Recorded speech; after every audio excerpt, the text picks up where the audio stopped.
Okay, Rita. Thanks, Jerry. Well, good evening, everybody, and Happy New Year. Happy New Year. Thanks. Well, I'm admitting right up front that I'm taking the easy way out tonight with my introduction for tonight's guest speaker, Evan Sayet. There's no need for me to reinvent the wheel when I can defer to such clearly articulated comments made by three well-known and respected conservatives who have spoken to the forum in this very hall. David Horowitz says of Evan, Evan is simply the best political comedian working in America today.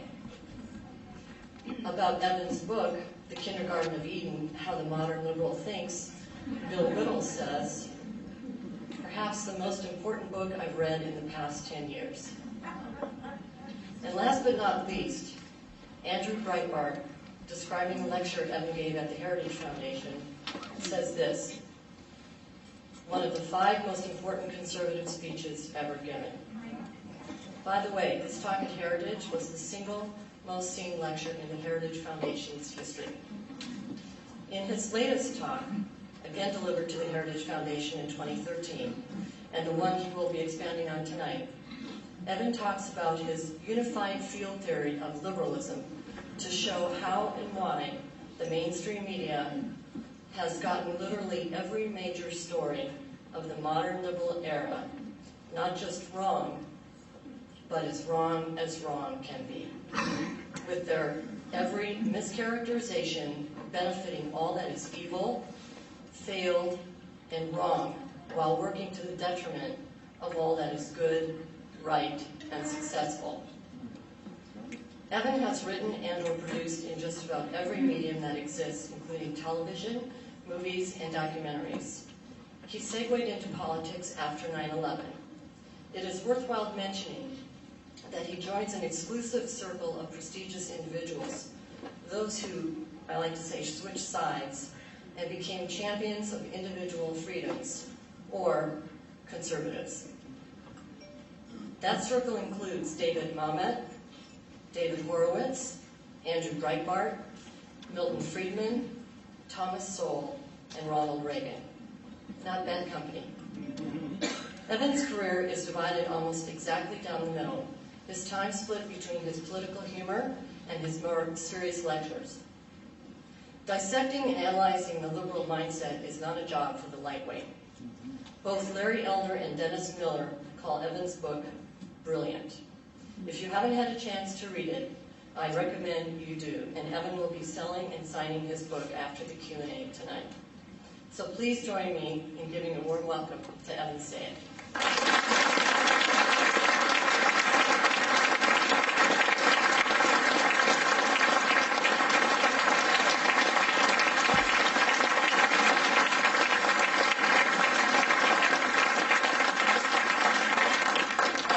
Just have to correct Rita. I don't think it's so much that we switch sides. I do believe it's that we grew up. There's this belief when you're a child in liberalism because there are no consequences to your behaviors. By definition, your parents look out for you. The school makes sure you don't get hurt, so you can have this fantasy life of being a liberal. Then you enter the real world, and most of us grow up. Let me see. I think the lights are good enough for me to be over here. C-SPAN, am I okay? How cool is it that C-SPAN follows me wherever I go? And the only thing is, you guys get to enjoy me. You know, I've heard me. But I was really enjoying listening to Rita. Brilliant, brilliant. That's I could have gone on like that. I never quite know how to start these talks. Because having given that original lecture to the Heritage Foundation in 2007, the one my good friend Andrew Breitbart called one of the 5 most important conservative speeches ever given. And Andrew Breitbart's story is just one more story the mainstream media has gotten not just wrong, but as wrong can be. What a good, decent man fighting for the right side, for truth. How can you be against truth? But having given this lecture that people started to call the unified field theory of liberalism, 20 different people sent me independently. Do you know what you have there? You've got the unified field theory of liberalism. Having explained it all, having explained why good, decent, otherwise smart people. Okay, I'm not talking about the ideologues. We know why the Marxist sides with evil. They want to overthrow Western civilization and replace it with Marxism. We know why the Islamist sides with evil. They want to overthrow Western civilization and replace it with Sharia law. Right? My cousin is not an ideologue. He's not a Marxist. He hasn't read Das Kapital and decided, yes, that's what's best for society. Right? He's not an Islamist. He's a Jew. Right? And I'm talking about your colleagues, and I'm talking, if I mention Barack Obama, it's not Barack Obama, it's the modern liberal. It could have been Hillary Clinton. It could have been John Kerry. It's an ideology, it's a way of thinking, and that's what I explained, forgive me for it, just happens to be true, to perfection. And you know, what am I supposed to do? It's true. So I have two choices. I can lie and be modest. But having already explained it all, what's my next talk to be about? It seems to me I have two options. I can either give that original talk over and over and over again. How many of you have seen that original lecture? Applaud, because it's more impressive. This is what I'm going to do, just so I don't come off as I'm going to turn around and stick my fingers in my ears. I want you to tell the people who haven't seen it how great it was. Go ahead.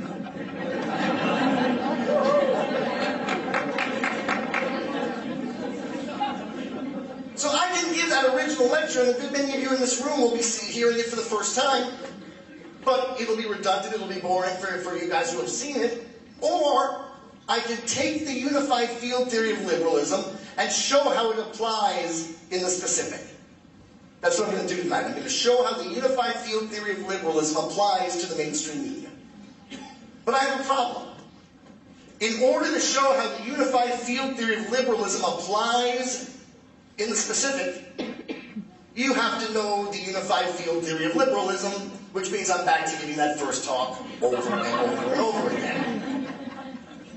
So what I've started to do is, I started my talks with a truncated version of that original speech. If you have not seen it, I implore you to do so.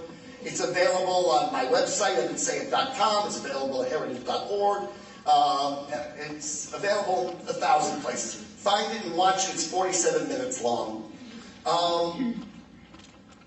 In the original talk, I began that original talk by saying to the audience, and I'm saying it to you now with even more conviction, I said, I've got to imagine that just about every one of us in this room recognizes that the Democrats are wrong on just about every issue.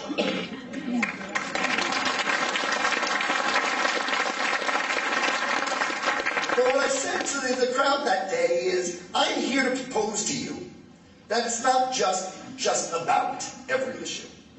It is quite literally every issue. And it is not just wrong, it is as wrong can be. So in 2007, I said, for example, give the modern liberal a choice between Saddam Hussein and the United States. He will not only side with Saddam Hussein, but he will viciously slander good and decent Americans in order to do so. Bush lied, people died. General betrayed us. I pointed out in 2007, give the modern liberal the choice between the vicious, mass-murdering, corrupt terrorist dictator Yasser Arafat and that tiny and wonderful democracy of Israel. He will plagiarize maps, falsify documents, and engage in one blood libel after another, as Jimmy Carter did in his despicable book, Peace, Not Apartheid.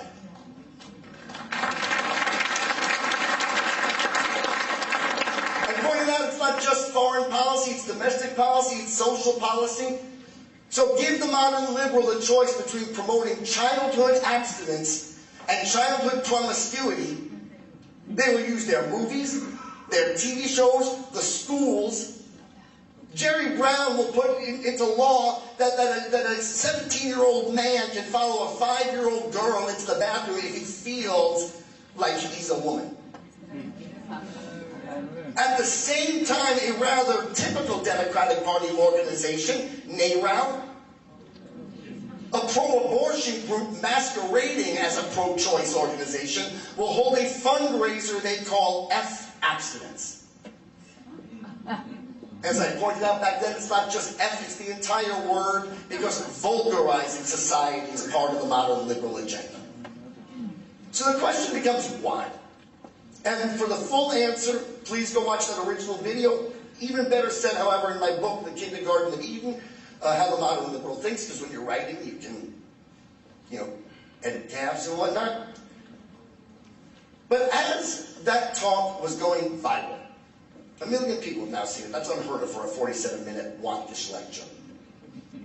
As that talk was going viral, I was reminded that a theory, even in the softest of soft sciences like psychology, philosophy, political science, a theory is not accepted as true simply because it offers an eloquent narrative, or an elegant narrative, to describe things that have already happened. In order for a theory to be accepted as true, you have to be able to take that theory and then anticipate behaviors that have not yet come to be.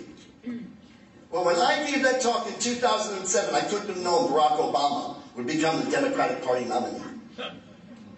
I certainly couldn't have known he would be elected President of the United States. Obviously, I couldn't possibly have known that as President of the United States, Barack Obama would bow down before some world leaders, but not others. But yet my theory had anticipated to perfection that if a future President Obama were to bow down before some world leaders, but not others, it would be to the despotic king of Saudi Arabia to whom he would bow. It would be to the symbol of Japanese imperialism that brought us the Bataan Death March to whom he would bow, but not to the Queen of England. See, I couldn't have known back in 2007 that a future President Obama, and again, it's not Obama, it's any modern liberal, would order NASA to use its dwindling resources to honor one religion while spitting in the face of two others. And yet, this is what Barack Obama did, because I could have predicted he would honor Islam. Remember, he ordered NASA to use their resources to send a Muslim into space. Well, at the same time when the Jews were imperiled in Israel, he publicly snubbed the Jew, and made the peace-loving Dalai Lama exit the White House for a photo opportunity in front of the Barack Obama family trash. You see, I couldn't have known back in 2007 just who would and wouldn't give a future modern liberal president gifts. But my theory had anticipated to perfection that Barack Obama, a modern liberal, would gladly accept, an anti-American propaganda vote for the socialist dictator Hugo Chavez, while unceremoniously returning a gift of a bust of Winston Churchill to our allies in Great Britain.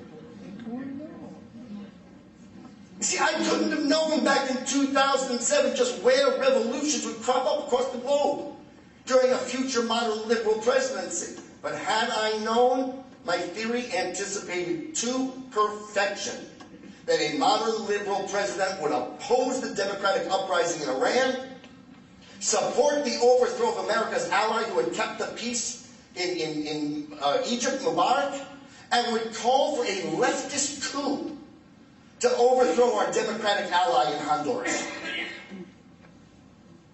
See, my theory was able to anticipate every single one of these policies. Not because Barack Obama's a Muslim, I don't care if he is or he isn't. I don't care what he believes, I care what he does. Not because he is Barack Obama the man, not because he's black the way the slanderers and libelers would say it about us. It's because the modern liberal, there's something about his ideology that leads him to invariably and inevitably side with evil over good, wrong over right, the lesser over the better, the ugly over the beautiful, the profane over the profound, and the behaviors that lead to failure over those that lead to success.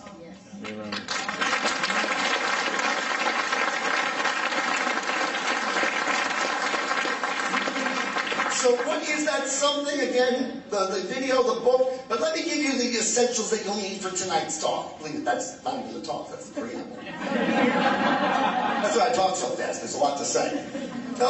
The first two laws of the unified field theory of liberalism, there are 4 and 3 corollaries. The first 2 are what you need for tonight. I'm going to give it to you the way it's written in the book, and then explain it. The first law is the modern liberal was raised to believe that indiscriminateness is a moral imperative, because its opposite is discrimination. In the 1980s, by no coincidence, when the first post-World War II generation, the children of the 60s, when they became the professors of the 80s, when they became the entertainers of the 80s, when they became the journalists of the 80s, and when they became the Democratic Party of the 80s, in the 1980s, thinking was outlawed. Amen. It was deemed a hate crime. Here's the concept behind it. Anything that you believe, anything that I believe, anything that you believe, even you, Mr. Cameraman, anything that you believe, is going to be so tainted by your personal prejudices. All right, prejudices we all have.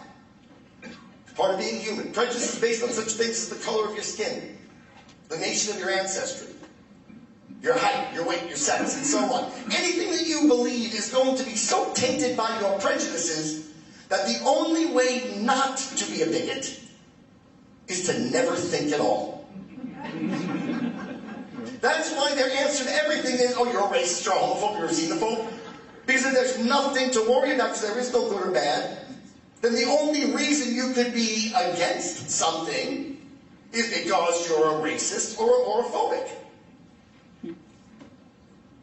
They were raised to believe that indiscriminateness is a moral imperative because its opposite is discrimination.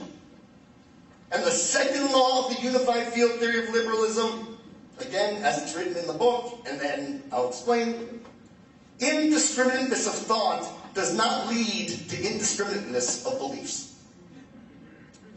Indiscriminateness of thought leads invariably, inevitably. There is no place else it can lead but deciding with evil over good, wrong over right, ugly over beautiful, and so on. Why? Because if no religion, if no culture, if no person, if no behavior, if no form of governance, if nothing is better than anything else, then success is unjust.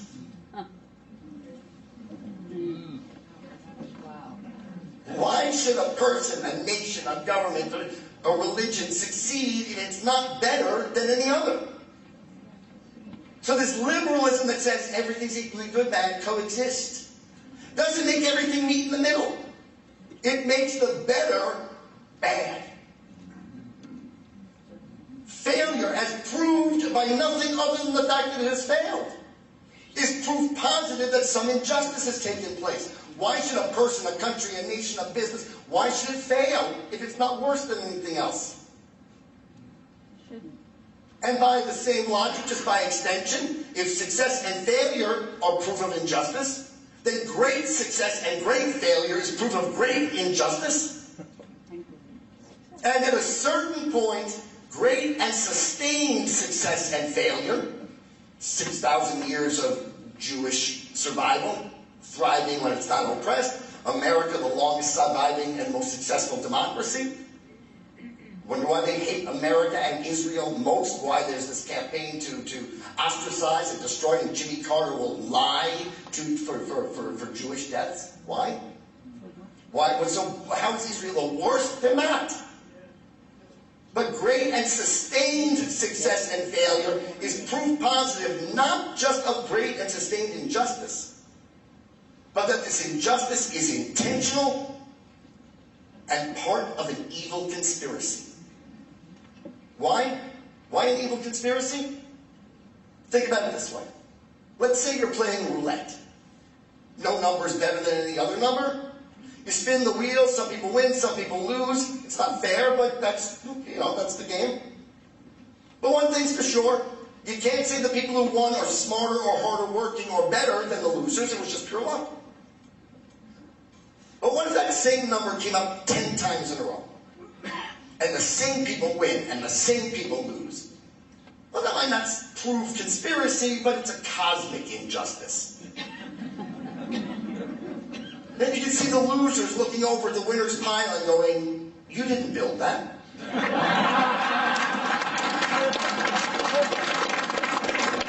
and demanding just a little income redistribution. But now what happens if that same number comes up 100 times in a row? And the same people win and the same people lose. Well, if you're at a casino and that same number comes up 100 times in a row, you don't have to know how the conspiracy is done. You can sit around trying to figure it out in academia. Well, that's how they get you. That's how they get you. But the one thing you know for sure is that the game was fixed. So great and sustained success and failure is proof positive not just of great and sustained injustice, but that this injustice was intentional and part of an evil conspiracy. Okay, so those are the two laws that you need to know for tonight. They were raised to believe that indiscriminateness is a moral imperative because its opposite is discrimination. And indiscriminateness of thought does not lead to indiscriminateness of beliefs. It leads invariably to siding the lesser over the better, the ugly over the beautiful, you know that. Are you guys with me?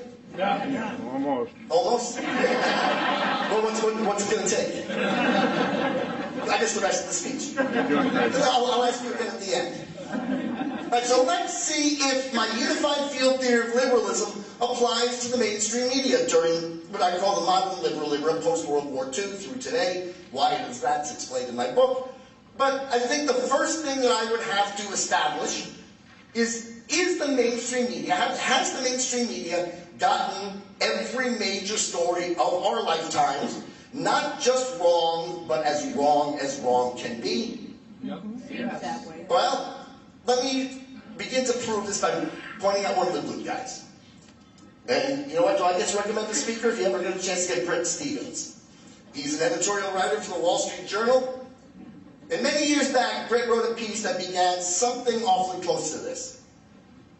He said, in his story, looking back at the contemporary journalism leading up to the major events of our lifetime, looking for clues in that reporting as to the major events that were about to transpire, will have found that reporting to have been mostly useless. Stevens is wrong. He's wrong in that he doesn't go anywhere near far enough. That reporting wasn't just useless, but anybody who looked for clues at the time wanting to know what might come next around the world will have been led to anticipate exactly the opposite of what then actually came to be. Guys, I want you to think of our news media as our personal intelligence agencies. Right? They're operatives in the field, reporters, sending back dispatches, articles, to provide us with information, inside information, so we can make good personal policy. Fair enough? Well, anybody who trusted the mainstream media, ABC, NBC, CBS, Time Magazine, Newsweek, the New York Times, everybody but Fox. I'm going to put Fox to the side for a moment. We will talk about Fox. But anybody who trusted the mainstream media as their source for intelligence not only got useless intelligence, they got intelligence that was diametrically opposed to the truth. So Stevens offers some examples. Many of us in this room will remember how stunned we were. Stunned at the collapse of the Soviet Union. How is it we were all caught so completely unawares? I mean, after all, an empire doesn't collapse in a day, a week, a month, or a year, any more than it's built in a day, a week, a month, or a year. So how is it that we didn't know this empire was about to collapse? Because to a point, Stevens is right. The reportage, the reporting was useless. But it was worse than useless, because as the Soviet Union was crumbling to non-existence, they were still telling us the Soviet Union was a co-equal superpower. Tied for first, for the strongest nation in all of human history, when in fact they were crumbling to non-existence. This is not a little bit off, folks. Okay? This is diametrically opposed to the truth, In this case, the mischaracterization making an evil empire appear stronger than in fact it was. Right, there's the paradigm. Not just wrong, but as wrong can be, always to the benefit of evil, failure, and wrong, or the detriment of the good, right, and successful. So Stevens offers another example. Most of us in this room will remember the contemporary journalism in the 1980s that was telling us Japan was an unstoppable economic juggernaut. This, as they were about to collapse into what is now a decades-long recession. Unstoppable economic juggernaut, decades-long recession. This is not a little bit off, folks. This is diametrically opposed to the truth. In this case, the mischaracterization making a non-Western culture appear stronger than in fact it was. How many of us, just leading up to or just immediately after 9/11, were stunned to learn that Islam had spread across a third of the planet, if not more? The most vicious, mass-murdering, homophobic, misogynistic, I'm pretty sure they're anti-Semitic too. Maybe. How is it we didn't know that this was going on around the globe? Because not only was the reporting useless, but the mainstream media was telling us, they continue to tell us, that Islam is a religion of peace. The most murderous, hateful, violent, isn't even torturous ideology of a Hitlerian ideology, a religion of peace, diametrically opposed to the truth, in this case, obviously, to the benefit of an evil, failed, and wrong ideology. You have to be a little bit older to remember Stephen's next example. Unfortunately, I now qualify as a little bit older, and I remember it. But back in the 70s and 80s, when we were being told that Americans it was like the wild, wild west. We were lawless gunslingers. In fact, Time magazine had as its cover, New York, our flagship city, New York City, ungovernable. We're savages. Along comes Rudy Giuliani, and not only is New York City governable, it's the safest large city anywhere in the world. Ungovernable, the safest large city in the world. The mischaracterization making the good and wonderful people of America appear savage. I don't remember Stevens mentioning the Vietnam War. I don't know why he didn't, but a good many of you know that the Tet Offensive, which was reported as a back-breaking defeat for freedom, was in fact a war-ending defeat for the most murderous ideology in all of human history, communism. I can go on and on and on and list examples. Benghazi it wasn't an Islamic coordinated attack. It was because of a video that was made 6 months earlier that nobody saw. It wasn't Islam, it was our freedom of speech. Right? I'm just going to add two more and then I'm going to get to the whys. Anyone who trusted CNN as their source for intelligence leading up to the first democratic vote, lowercase d, in Iraq, was told that our mission was a failure, that the streets were chaotic, that virtually no one would go out and vote, and those who did would be mowed down by Al-Qaeda. Do you remember the pressure on President Bush at the time to postpone, perhaps indefinitely, this vote? Talk to me, I'm live. Yes. And folks at home, you don't have to talk to me. I'm not live. What in fact actually then really happened? Millions of Iraqis went out and voted. A higher percentage of Iraqis went out and voted in their election than Americans voted in our own election, which had taken place just a few weeks prior. Not only did millions of Iraqis go out and vote, but they dipped their fingers in purple and they danced in the streets for hours. And to my knowledge, not a single one, not one, was mowed down by Al-Qaeda on that day. Virtually no one would vote, and those who did would be killed.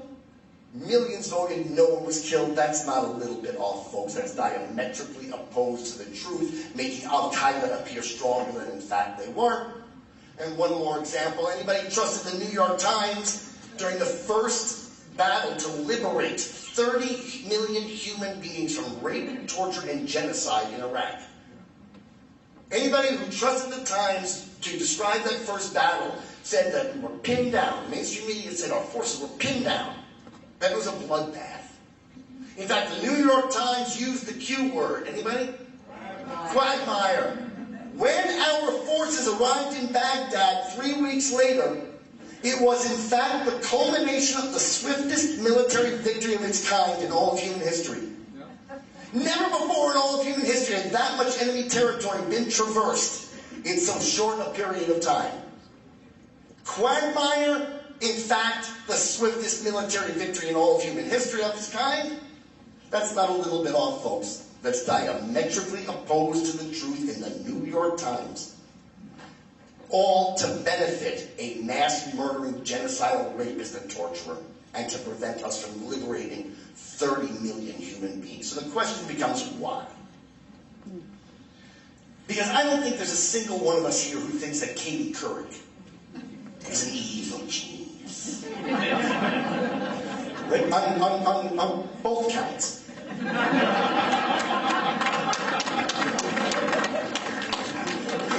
She's not evil. She's far from a genius. She's an idiot. And to show you what idiots journalists are, this is a woman whose greatest credential as a journalist was she was a daytime chat show host who once interviewed Paul Prudhomme and got his secret recipe.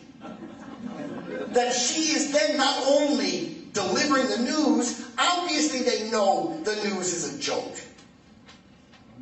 But then to have the University of Southern California, the Edinburgh School of Journalism, give her the Walter Cronkite Award for excellence in television journalism. If she's the most excellent television journalist out there, how bad must Wolf Blitzer be?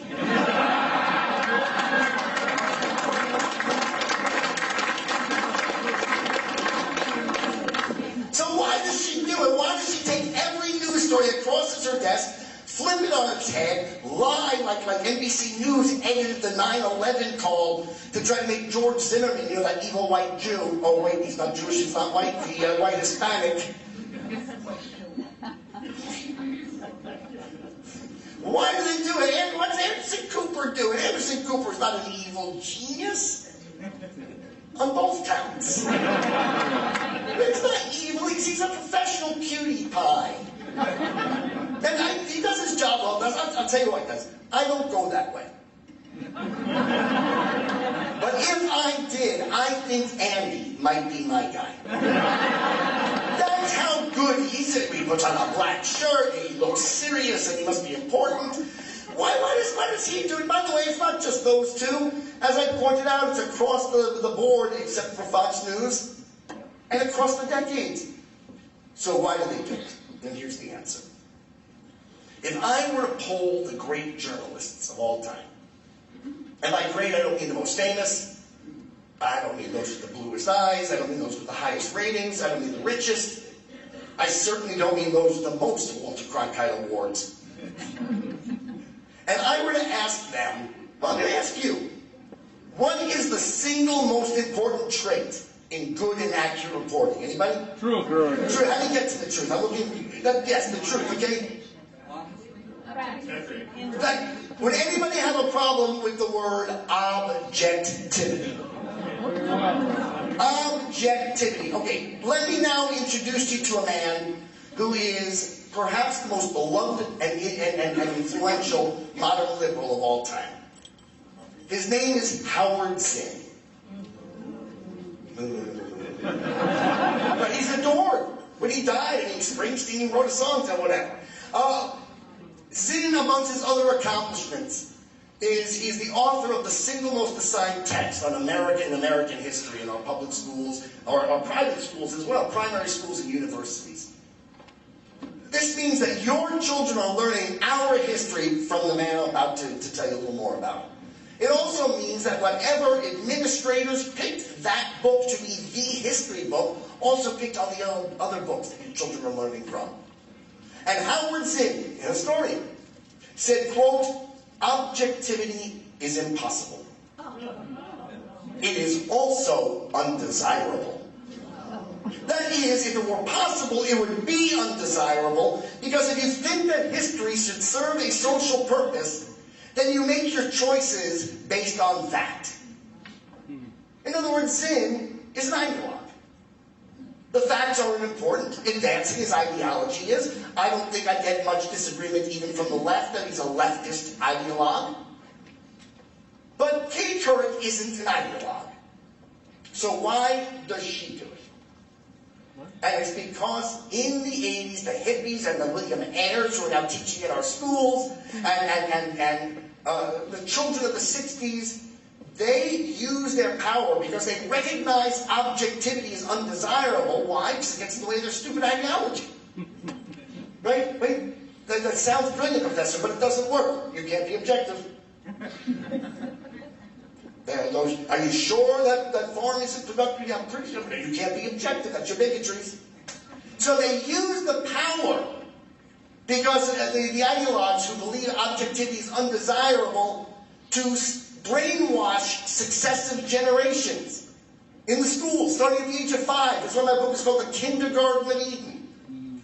And by the way, there's a book written by a liberal where he proudly, this is not self-conscious free, this is not tongue-in-cheek. He is proud of the fact, this author, that all I ever really need to know I learned in kindergarten.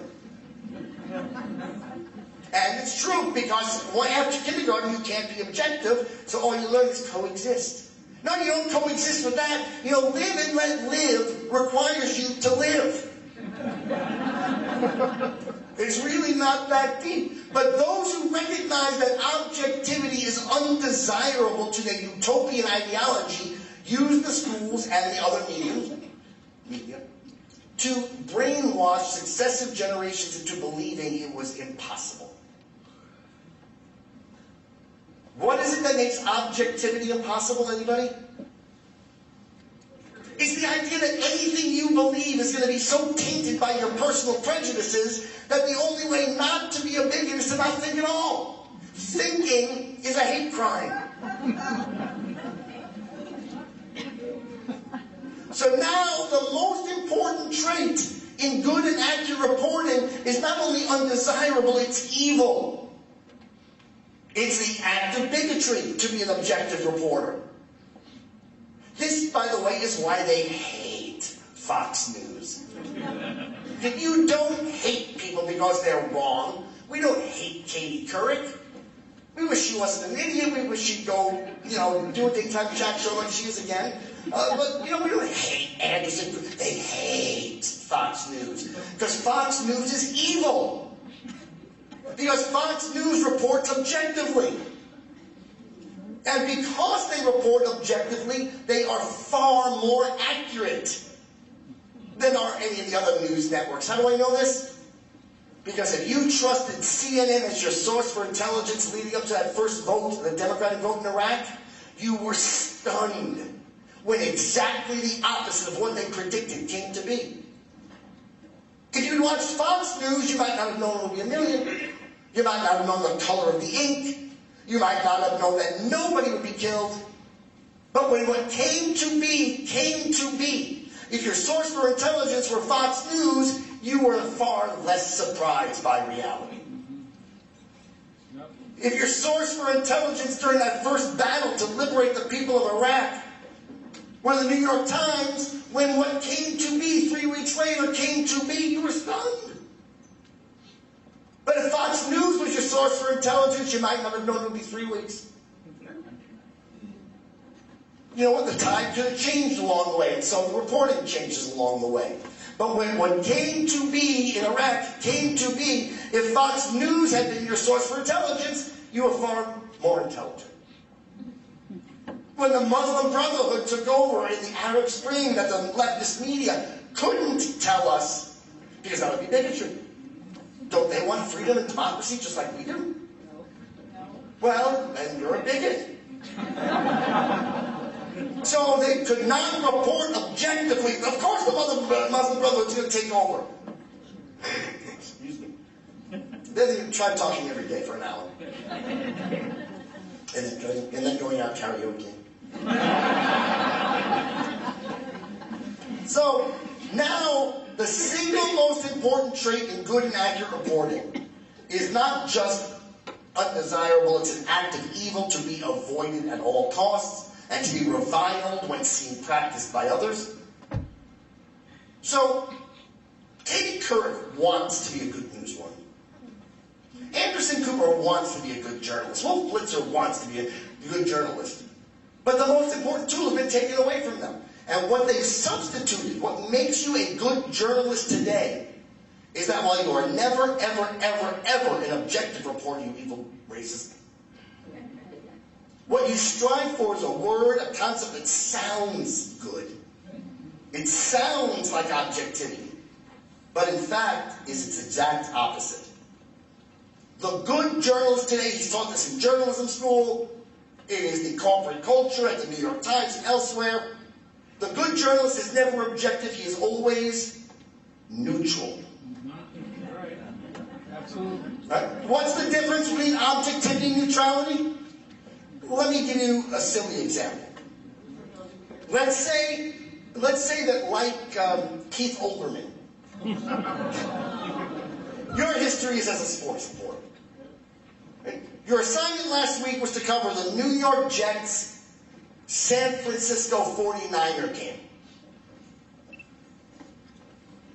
The Jets win 87-3. It's my story. Nothing to do with it, whatever. You just lost your audience. All right, you know what? Forget it. I won't make it the Niners. I'll make it the Bengals. The Cincinnati Bengals. And the Jets win 87-3. If you're an objective reporter, your article is about how the Jets are a better team. And then in the body of the article, the most salient facts are the touchdowns and the interceptions and the sacks and the rest. But how do you know? How do you know the Jets are really a better team? How do you know that you don't just think the Jets are a better team, but you grew up near an airport? And you always loved airports. How do you know the Bengals? How do you know the Bengals are a lesser team? I mean, maybe it's just, maybe your favorite uncle was eaten by a tiger. So to make sure there is zero bias in your reporting, zero. That's why they're so arrogant about it. There's no bias in my reporting. You have to report that the Jets and the Bengals are equally good teams. But now you have a problem. Because every story you write is going to be wrong. The Jets are a better team in my story. The Bengals are a lesser team. But now the purpose of your article has to become, well, how is it these two equally good teams came to such disparate outcomes? Obviously, the Jets must have cheated. But we're not even talking a little bit of cheating. It was like 17-14. 87, as long as sustained, that's got to be an evil conspiracy. After all, with that much cheating going on, why do the referees call all penalties? Like, forget it, it's a bigger conspiracy than I even thought. Because forget the referees, why do the announcers in the booth say, hey, I just saw a holding? And who could afford a conspiracy of this size? The evil 1%ers, the club owners. And now it becomes the Thomas Friedman's job to invent the narrative. Well, of course they don't want the Bengals in the playoffs, that tiny little media market. The world is flat. That's not me. See, the first time, this is sort of off subject, and I'm going to take questions in just, here's what's going to happen. You're going to give me a rousing, just ovation. Maybe then I'll take questions. But let me just expand this too. That was a silly example, that sports. It's funny because in the entire entertainment industry, there is one aspect of that industry that is overwhelmingly conservative. They get just as rich, just as young as the rock star or the actor or the actress. They're just as beautiful in their own ways. Their posters are up on people's walls just as often. They get rich at the same young age, and I didn't already say that, and filthy rich. And yet they're conservatives. Anybody know who they are? Professional athletes. Why? Because athletes do things. It's objective. They catch the ball, they drop the ball. You don't have a university professor saying, well, it was bigotry. You see, he's Muslim, and the football used to be made of pigskin. It's cultural bias. No, it's like there actually is one other tiny little aspect of showbiz that is also overwhelmingly conservative. Stuntmen. Because they have to objectively know what they're doing. Right? Because if they're wrong, they get hurt. The actor only has to pretend to know what he's doing. And if you're like Alec Baldwin, you get 10 takes to do it. So, that was a silly example with sports because it was, but what if you were raised to believe and then it was reinforced from kindergarten on, when the leftists get a hold of you in your kids in kindergarten, all the way through elementary school, junior high, high school, college, graduate school, postgraduate school, journalism school, and then the corporate culture at the New York Times, that you're not allowed to report that any culture, any nation, any form of governance is better than any other. After all, how do you know it's not just your prejudices? You must be neutral. Well, you know what? Barack Obama was asked point blank, do you believe in American exceptionalism? He gave a very clever, very politic answer in which he said yes, and then made it very clear he meant no. What he said was, yes, I believe in American exceptionalism, just as the Greeks believe in Greek exceptionalism, and the Brits believe in British exceptionalism. In other words, it's not a belief based on anything other than the fact that he lives here. It's not our Constitution he finds exceptional. It's not our Judeo-Christian heritage he finds exceptional. It's not our Protestant work ethic he finds exceptional. He just happens to live here. It's like being a Chicago Cubs fan. You're stuck with it. Yeah, they're an exceptional team, so I root for them. But if America isn't exceptional, then how is somebody like Barack Obama to explain America's success? Our success is unjust if we're nothing special. And given that we are the most successful nation in all of human history, Barack Obama and the modern liberal has no choice. Well, they can give up their stupid ideology. But short of that, given that America is the most successful nation in all of human history, the modern liberal has no choice but to believe we are the greatest injustice in human history. And when you go back to the journalists, you wonder why they are so vicious and they lie about Israel. It's because if there's no difference between Judaism and Islam, then how do you explain Tel Aviv and the Gaza Strip? Yep. How do you explain symphony orchestras and the IED? Yep. How do you, if there's no difference, there's nothing journalists are allowed to report. So they both want peace. That's what the liberal journalist has to believe. Otherwise, there's something wrong with Islam and they're not allowed to believe that. So if they both want peace, they just want to coexist. Then why do the Muslims murder Jewish children and blow up buses in Jerusalem? That's the news story. Another bus was blown up in Jerusalem, let's say. God forbid. The journalist goes and says, well, the Palestinians must want peace, so why would they do something so horrible? The Jews must have provoked it. Now they need to look for what that provocation is. But because the Jews didn't provoke it, they have to find something moronic. It's because a Jew built an extension on his home in Jerusalem. Then any thinking person, you've got to be a moron. But there's nothing else they're allowed to believe. It's the same thing with reporting for Benghazi. If it was a well-timed, well-coordinated mass murder of our ambassador and other heroes based on Islamic fascism, then there's something wrong with Islam. That's off the table. What could have made them do this? It doesn't matter how stupid it is that it was this video made 6 months ago. You and I laugh at anything except for the fact that it's so horrible. But how moronic must the New York Times be to believe something so obviously stupid? And yet they have no choice. They have been morally and intellectually retarded at the level of the 5-year-old child. Coexist. You know what that is? It's the lesson they're taught in the kindergarten class. All I need to know I learned in kindergarten, don't hit. And you'll find it in the book. If you boil down the pseudo-intellectual rhetoric of a Thomas Friedman, I have one of them I particularly dislike. But if you boil down the pseudo-intellectualism of the leftist professor, of the leftist journalist, of the leftist editorialist, to its essence, it is one of the lessons they learned in kindergarten, extrapolated into pseudo-sophisticated language. So those are the two things I think you understand. They were raised to believe that indiscriminateness is a moral imperative because its opposite is discrimination. Thinking is a hate crime. And indiscriminateness of thought does not lead to indiscriminateness of beliefs, or in this case, the articles they write.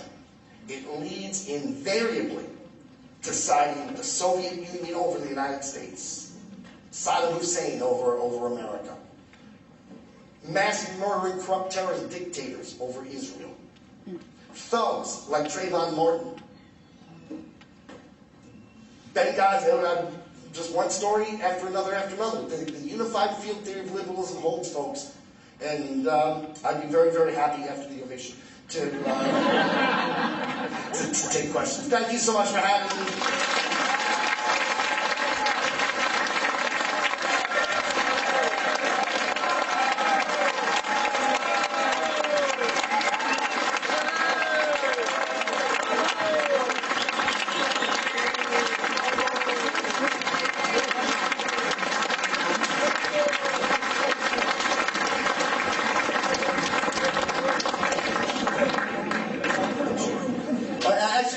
The questions have already been prepared? No? Were you pass cards around to the audience? Okay, so but I'm looking over to you for the questions. Yes, sir. So I've got a couple to see things while our ushers pass cards around. So anybody in the audience who has questions, please write them down and bring them over in this direction. Where do we go from here? All right. So first question. You used the term modern liberal several times. I'm intrigued by the use of the word modern. Is this actually a new phenomenon? What's different now? Yeah. Did this type of person really not exist some decades ago? No, did everybody hear the question? No, this ideology actually has existed since Jean-Jacques Rousseau. The problem was for this ideology that it was so moronic that in the real world nobody could buy into it. But something stunning changed post-World War II, or leading up to it. It came to ahead. That's the wrong choice of words, but I don't want to get caught up on it. Think about this. From the dawn of time until just before I was born, just before many of you were born, every human being had to avoid disease, hunger, poverty, and physical pain. Post-World War II, by the time I came of age, disease, what disease? Polio, vanquished. Smallpox, vanquished. Chickenpox, vanquished. The flu, which had wiped out 2/3 of a continent, was now a 3-day paid vacation. Hunger, by the time I came of age, well, right now, find $1 in the street, and you can eat ramen noodles for 3 days by going to the 99-cent store. Poverty is so non-existent in America, they had to invent a whole new terminology to define what poverty is. Poverty being something that kings and czars and popes of yore would happily have traded for. Hot and cold running water, showers, your garbage disposal, televisions, cars. I mean, poverty in America. So, post-World War II, you didn't have to be smart. because there was nothing horrible that can happen to an idiot. They were called the hippies. Amen. A hippie 20, 40, 100, 200 years ago, by the way, today, in any other place around the globe, would starve to death.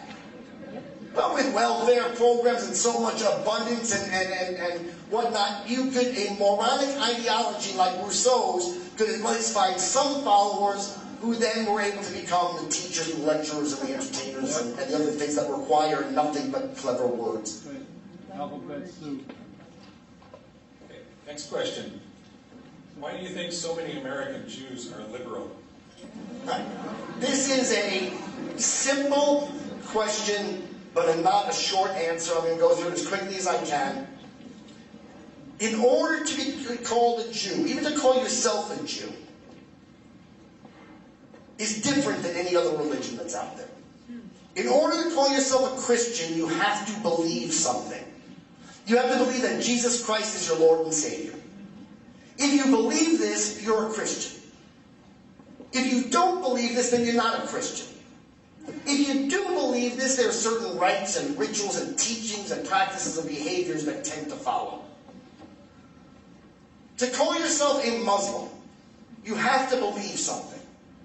You have to believe that the Quran is the final testament of God and Muhammad is perfect messenger. If you believe this, you're a Muslim. If you don't believe this, you're not a Muslim. If you do believe it, there are certain rites and rituals, practices, and behaviors that tend to follow. But to call yourself a Jew, you don't have to believe anything. All you have to do is plop out of a Jewish womb.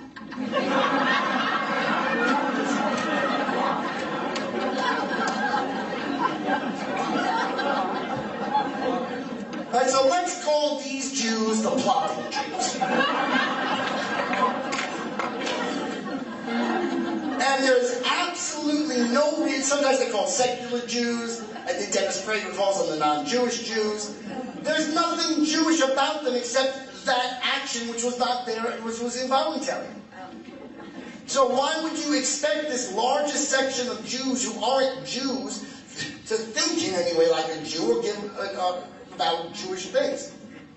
Then Go for it. Go for it. Keep going. okay. Then you have your three groups of Jews who are in any way Jewish at all. You've got in ascending order of practice and belief, Reform Jews, Conservative Jews, and Orthodox Jews. The Reform Jew has done one thing. Now, in order to be a Reform Jew, there are others who do more, but in order to be a Reform Jew, you've done one thing Jewish by choice your entire life. Anybody know what it is? No, bar mitzvah was, you're still too young to make that choice. Circumcision. You got circumcision.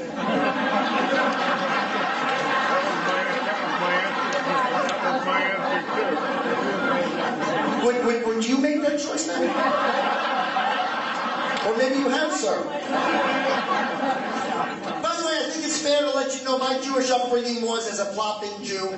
My Jewish experience growing up consisted of 3 days.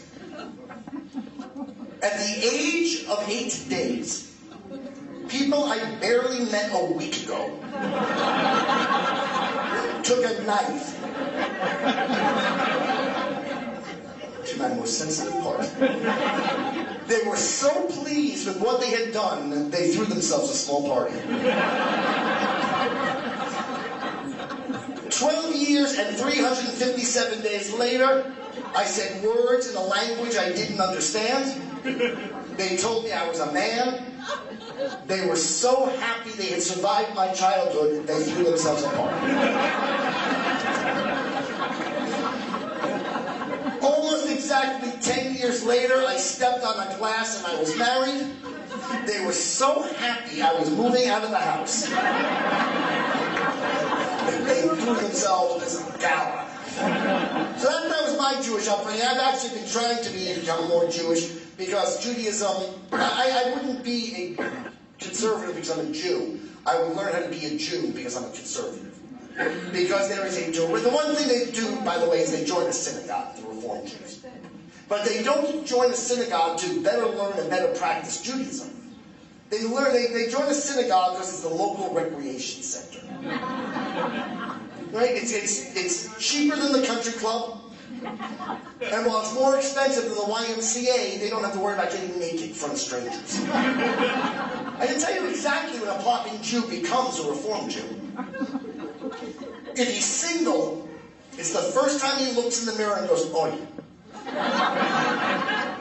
Where am I going to find somebody who thinks Marvin Hamlish is a catch?" Right? You can't go to the country club, you got to go to where there are Jews. Is that it? Oh, no, but one more quick point about this. There is a direct line, not horizontal, a diagonal line, from non-Jewish Jews to a little bit Jewish Jews to conservative Jews to Orthodox Jews that reject liberalism. The Reformed Jew, the secular Jew votes Republican almost not at all. The Reformed Jew just a little more. The conservative Jew more. The Orthodox Jew doesn't have anything to do with the Democratic Party. Because modern liberalism is the antithesis of Judaism. The great gift of the Jews was the concept of justice. It was the first time there was a just God who expected us to attempt with our humanity to be just people. The an eye for an eye, a tooth for a tooth, so often misrepresented, is really a call for justice. It's a call for not vengeance, quite the opposite. It was the first time that they said the punishment shall not exceed the crime. I don't care who you are. Liberals don't want justice, which is why they insert a modifier before the word. That's right, they insert a modifier, and it's something they do over and over and over again to make concepts that we support into the opposite. For example, truth matters. Okay, it's important to be correct, but not when you're a liberal. Objectivity is undesirable. So they insert the modifier politically before correct, and it becomes the opposite. How is it that Jews are not a minority, but women who are a majority are a minority? Because they insert the modifier oppressed. The Jews aren't an oppressed minority, so it has nothing to do with the word.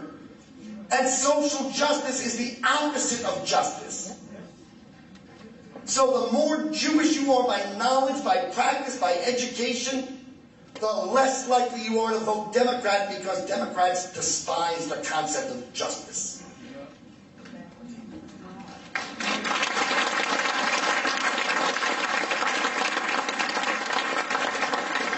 Before I get to the next question, I just want to point out you and I are both, I guess, flopping Jews that vote Republican.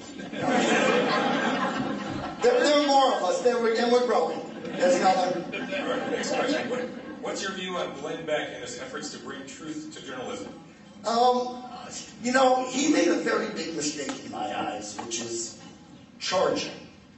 So I really don't watch a lot of Glenn Beck. I mean, God bless him. I think that we have to come from all different directions. I think Ann Coulter serves an essential role. I think Dennis Prager serves an essential role. They're very different roles. I think this is war. It's an ideological war. Thank God, for the most part, it has not been violent. Although whenever there has been violence, it's been from the Democrats, like William Ayers and the terrorists.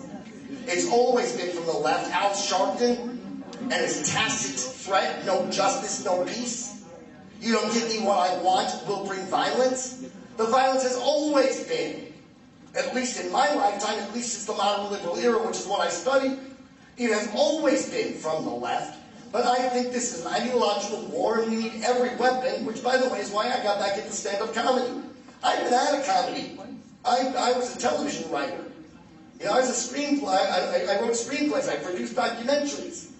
But after 9/11, when I said, my liberal friends are saying we deserved these attacks, that it was the chickens coming home to roost, that we were all little Eichmanns, and I said, I've got to fight this war.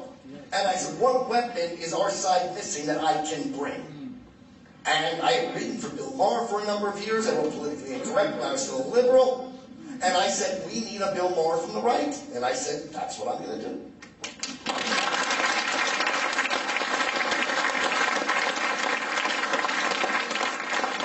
but without the prostitutes on my arms. Have you been able to convert any of your liberal friends or relatives? And if so, how? Many, many, many, many. And here's how you do it. By the way, except for the fact that my voice is starting to go, and I don't know what your rules are and what the union rules are, but I'm willing to answer questions because as a conservative in the Bay Area, I've got nowhere else to go.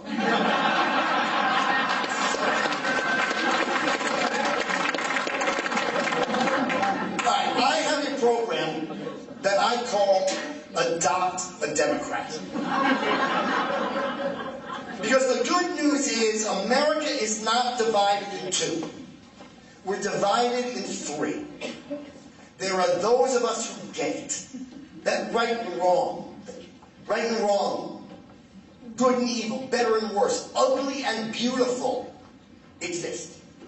And we seek to conserve those things that are beautiful, that are good, that are wonderful, most especially in this room tonight, the exceptional United States of America.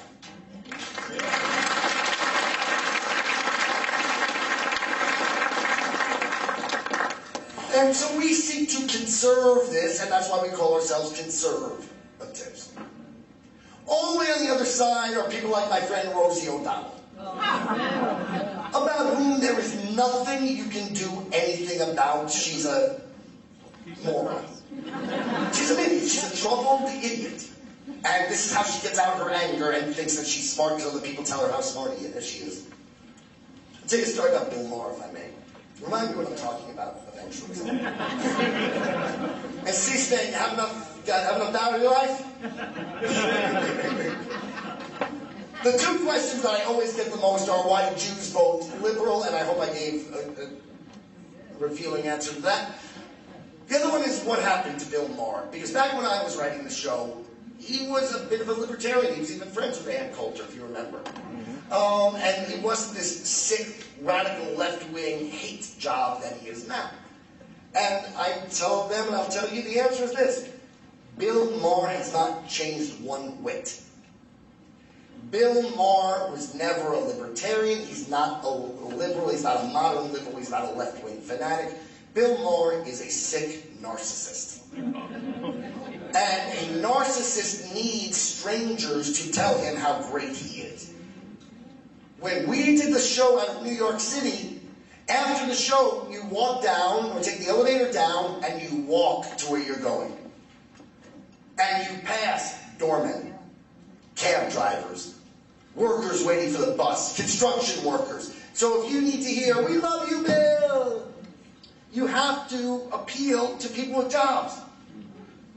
When the show moved out to Los Angeles, to Hollywood, you leave the studio, you get in your car, the gate goes up, there are no doormen, there are no taxi drivers, they're waiting at the bus stop are people who probably don't even understand what you're saying because it's in English.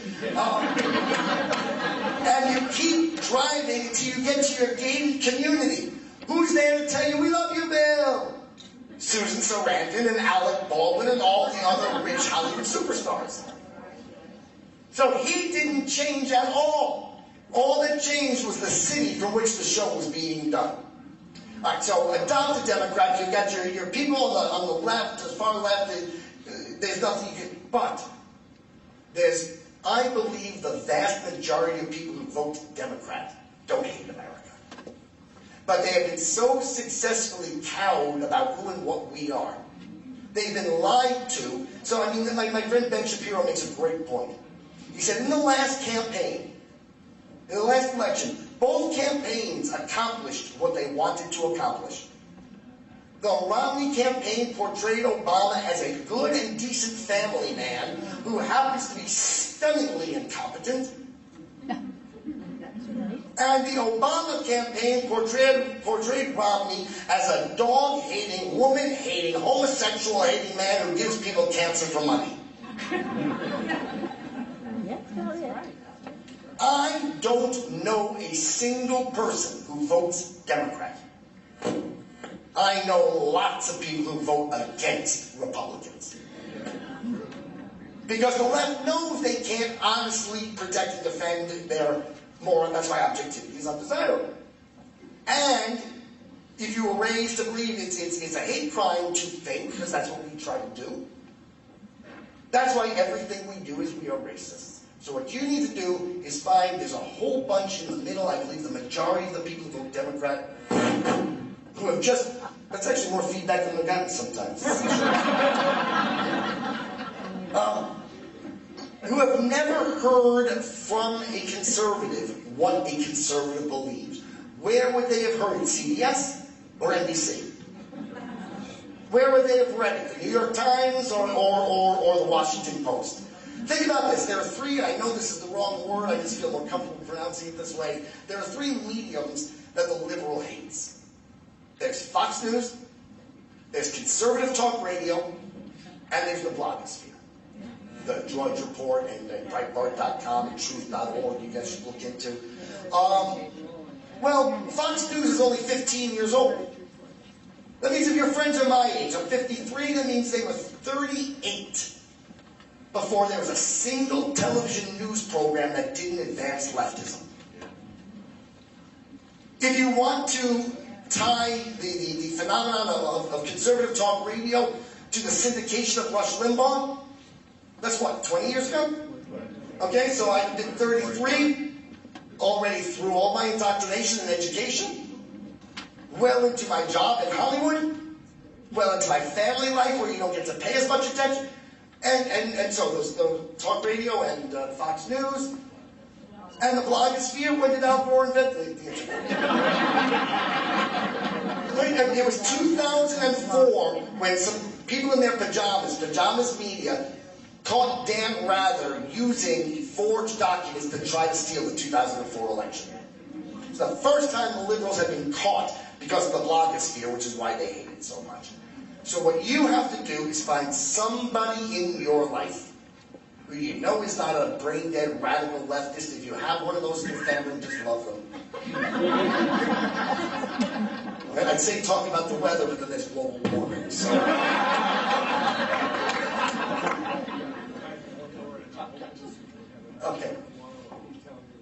Okay, but not just with the Democrat now. It's important that it be somebody in your life, a cousin, a longtime colleague, somebody who, because what they do is they dismiss us as Nazis and fascists and racists, which they can't do if you're their brother. It's hard. It's hard. And over time, don't pick every fight. Don't pick every story, don't pick every issue, most of the time talk sports or whatever. But when they say something particularly moronic, like, that guy shouldn't have made that video, no wonder they killed the ambassador, you take the opportunity to lay out the facts. And I'm telling you, by the way, it's like adopting a child. Every once in a while, let them win. It's good for their self-esteem. Let them lead you to the front door. But I'm telling you, over time, here's what I do. I write when I write at my friend's coffee shop. And I sit outside and I put out an Ann Coulter book just to piss them off. Because she's a Nazi, she's a fascist. And over time, as we became friends at the coffee shop, it became harder for them to dismiss me as this caricature that the media portrays of us. So adopt a Democrat, and you know what? If you all change just one person, we double our numbers. I guess we can talk one more question? Yeah, that's my understanding. We've got time for one more question. How does the mainstream media get away with sustained professional malpractice? Why do people keep buying their product? Yeah. First of all, they're not. The New York Times had to sell their building and then use that money to pay rent on their building. Ratings are dwindling everywhere but Fox. You've seen CNN? CNN's numbers are the lowest they've been in 20 years. How much longer have they been around than 20 years? They don't. But what's interesting about, and I know this from Hollywood, is money is not the primary concern. Certainly not to the owner of the New York Times, who inherited his fortune, did nothing to earn it, and he really doesn't care. He'll always have enough money. He would rather the New York Times go down in flames than tell the truth. Well, once again, thank you so much. Yeah, buy my book. Don't forget to buy my book.